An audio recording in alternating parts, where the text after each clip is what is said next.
I'm Kaylee, I'm one of the managers at Bright Eyes Day Nursery, and today I'm going to bring you in to show you our preschool. So if you'd like to follow me. We've got a nice big airy room.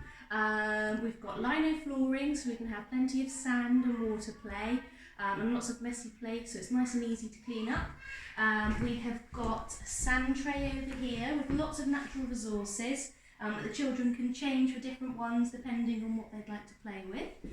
They have a writing table here which is used always for mark making, so they've got different varieties of things. It's rotated around. Sometimes it can be rotated around a few times a session, or sometimes it might be rotated once every couple of days depending on their interests. We like to make sure that they are enjoying what they're doing and extended, and if they want to continue doing something then we allow them to do so. This is our focus table, so this is where we'll come and sit and have a main activity, which tends to be adult-led, but sometimes it can be child-led depending on what they would like to do.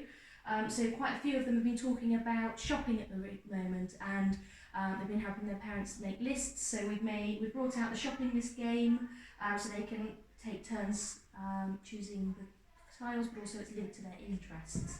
We've had a few parents mention about their children recognising numbers above 5, so to try and introduce that in a really fun way, we've found something that interests the children, which is fire engines, which was linked to one of our topics of people who help us with the numbers on. So the idea here is that they will count out until they've got with the pom-poms, until they've got the right number in there. So again, this is just to really build on their recognition, but also their fine motor skills, turn taking. So there's a lot more to each activity than sort of initially it looks. As you can see, we've got almost floor to ceiling storage here. The ones low down, these are the ones that they can help themselves to. They're allowed to paint whenever they like. They know that they just have to pop an apron on and get some help if they need any help mixing the paints, which really helps with their creativity and gives them that freedom of choice. We have the same on the other side with other resources. So the lower down the resource, the more the children like to play with it and like to keep their favourites low down. We also have the choosing book.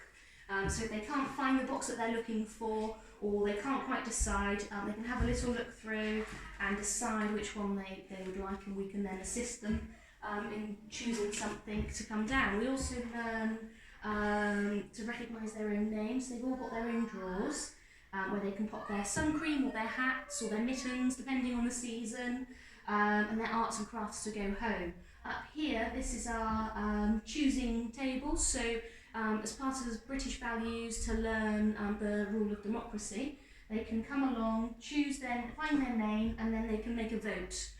Cast a vote as to whether they'd like this book or this book.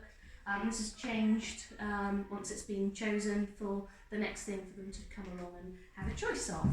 Over this side, we have our book corner, which is also used as role play or for Small World.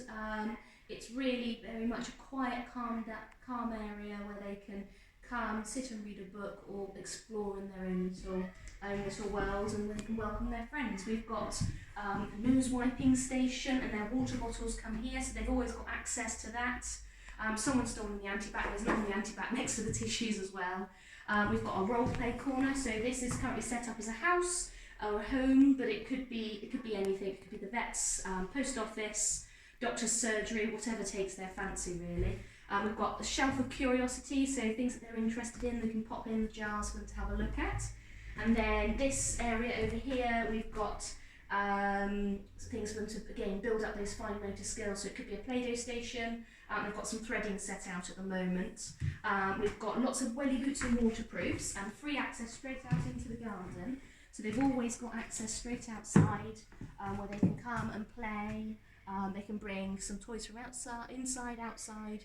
So it's very much a free flow area. And then we'll do a separate video to show you the whole garden another time.